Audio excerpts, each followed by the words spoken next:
В 2014 году Владимиром Путиным был подписан указ о возрождении Всероссийского физкультурно-спортивного комплекса «Готов к труду и обороне». В свое время он был создан в целях формирования эффективной системы физического воспитания, направленной на развитие человеческого потенциала и укрепление здоровья населения. Недавно Башкирский государственный педагогический университет имени Мифтахиддина Акмуллы стал центром тестирования по ГТО. На базе вуза также создан образовательный центр комплекса. Сотрудники уже прошли курсы повышения квалификации и получили соответствующую аккредитацию. Знаменательное событие было решено отметить фестивалем ГТО, который состоялся в спортивно-оздоровительном комплексе университета. В нем приняли участие ректор БГПУ Раиль Асадуллин, представители федерального оператора ГТО, Министерства молодежной политики и спорта Республики Башкортостан, городского спортивного комитета Уфы. Сегодня пилотный проект, сегодня мы показываем всей республике, что комплекс ГТО взял старт, успешного старта, и всем юношам, и всем девушкам удачи! Сдача нормативов. Почетным гостем ГТО БГПУ стал призер Олимпийских игр по биатлону Максим Чудов.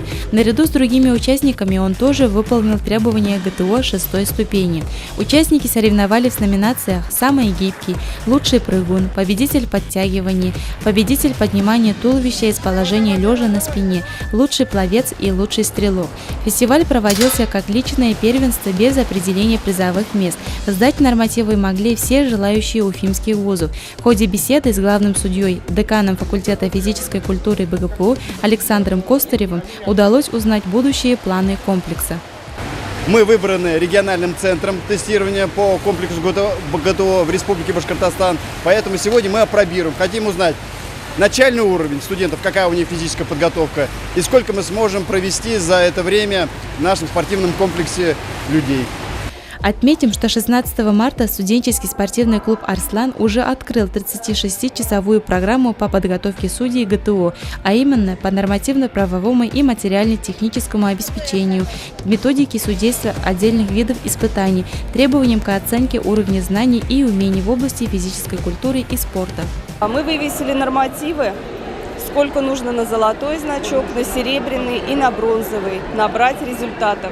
Сейчас ребята выполнят нормативы, подойдут, сверят, сколько им не хватает до выполнения той или иной награды. И я думаю, что к сентябрю они очень хорошо подготовятся, и уже у нас будут все значкисты, студенты. Мы на это надеемся, и цели перед ними ставим такие. Все условия для того, чтобы повысить уровень своей физической подготовленности, в нашем вузе есть.